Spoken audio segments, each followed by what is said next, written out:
নমস্কার, সনাতন ধর্মকথা চ্যানেলে আপনাদের সবাইকে স্বাগত। আজ পদ্মপুরাণের সৃষ্টিখণ্ডের ৪র্থ অধ্যায়ের ৯ম পর্ব শুরু করব। নারায়ণং নমস্কৃত্য নরং চৈব নরোত্তমং দেবীং সরস্বতীং ব্যাসাং ততো জয়মুদীরয়েৎ। पद्मजन्मानमहेदं दृष्टा देवस्तु केशवः भगवंस्तव पुत्रः भृगुपरमकोपनः निष्करञ्च तेनाहं सप्तजन्मानि मनुषे लक्षस्य दशधा त्वं हि तत दुःखानेकशः भर्जवियगाज पीडाबलपौरुषा नाशिनी तक्ता चाहमिमां लोकं शैष्ये महादधौ देवकार्येषु सर्वेषु पुनश्च वाहनं क्रियाः तथा ब्रुवन्तु त्वं देवं ब्रह्मा लोकगुरुस्तदा प्रसादानार्थं विष्णोस्तु स्तुतिमेतं चकाराः त्वया सृष्टा जगदिदं पद्मं नाभौ विनिश्रितं तत्र चाहं समुत्पन्नस्तव वश्यश्च केशव त्वं त्राता सर्वलोकानां सृष्टा त्वं जगत्प्रभा त्रैलोक्यं न तया तज्जमेषा एव वर मम दशजन्म मनुष्येषु लोकानां हितकामाय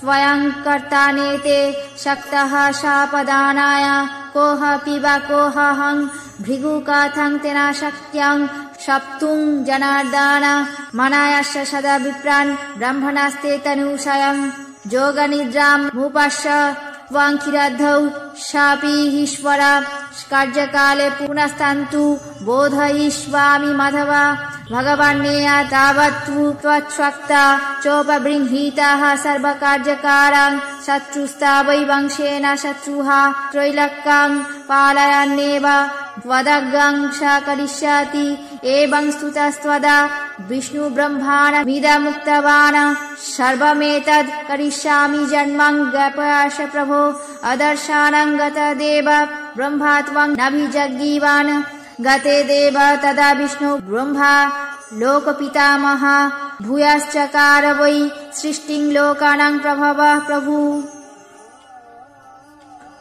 অর্থাৎ ভগবান বিষ্ণু ব্রহ্মলোকে ব্রহ্মাকে দেখে বললেন, হে ভগবান, আপনার পরম পুত্র অত্যন্ত ক্রুদ্ধ স্বভাবের ভৃগু বিনা কারণে আমায় অভিশাপ দিয়েছেন।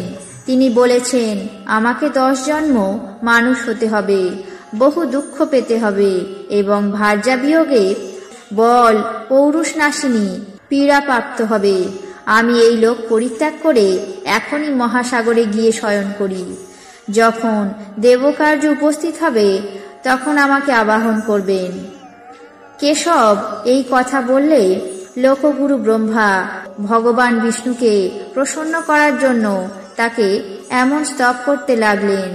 তিনি বললেন, আপনি এই জগৎ সৃষ্টি করেছেন, আপনার নাভিতে পদ্ম নিঃসৃত হয়েছে, তাতেই আমি সমুৎপন্ন হয়ে আপনারই বশবর্তাপন্ন হই।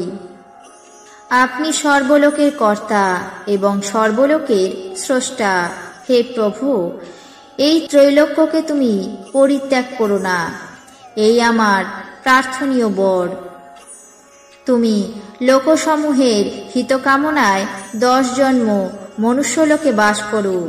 তুমি স্বয়ং কর্তা, তোমাকে অভিশাপ দেবার শক্তি কারণে। হে জনার্দন, কে এই ভৃগু? কিভাবে তোমাকে অভিশাপ দিতে সক্ষম হলো? তুমি সর্বদা ব্রাহ্মণগণকে সম্মান করো, ব্রাহ্মণগণও তোমার শরীর। তুমি যোগনিদ্রা অবলম্বন করে ক্ষীরসাগরে শয়ন করো।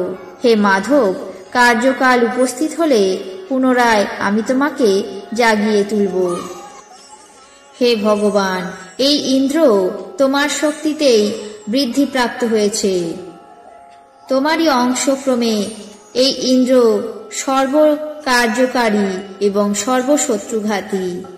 সে ত্রৈলোক্য পালনে নিযুক্ত থেকে তোমারই আজ্ঞা পালন করে। বিষ্ণু এমন স্তুত হয়ে ব্রহ্মাকে বললেন, হে প্রভু, আপনি আমাকে যা যা বললেন আমি তা সবই সম্পাদন করব। এই বলে ভগবান কেশব সেখান থেকে প্রস্থান করলেন। কেশব দৃষ্টি বহির্ভূত হলেন, ব্রহ্মা তা জানতে পারলেন না। ভগবান বিষ্ণু চলে গেলে তখন সর্বলোক পিতামহ ব্রহ্মা পুনরায় লোক সৃষ্টির কাজ আরম্ভ করলেন। আজ পদ্মপুরাণের সৃষ্টিখণ্ডের 4র্থ অধ্যায়ের 9ম পর্ব এখানেই শেষ করছি। বাকি অংশ আগামী পর্বে পাঠ করে শোনাবো। আপনাদের কেমন লাগছে তা অবশ্যই কমেন্ট বক্সে জানাবেন। চ্যানেলটিকে সাবস্ক্রাইব করবেন, লাইক করবেন, শেয়ার করবেন। ধন্যবাদ।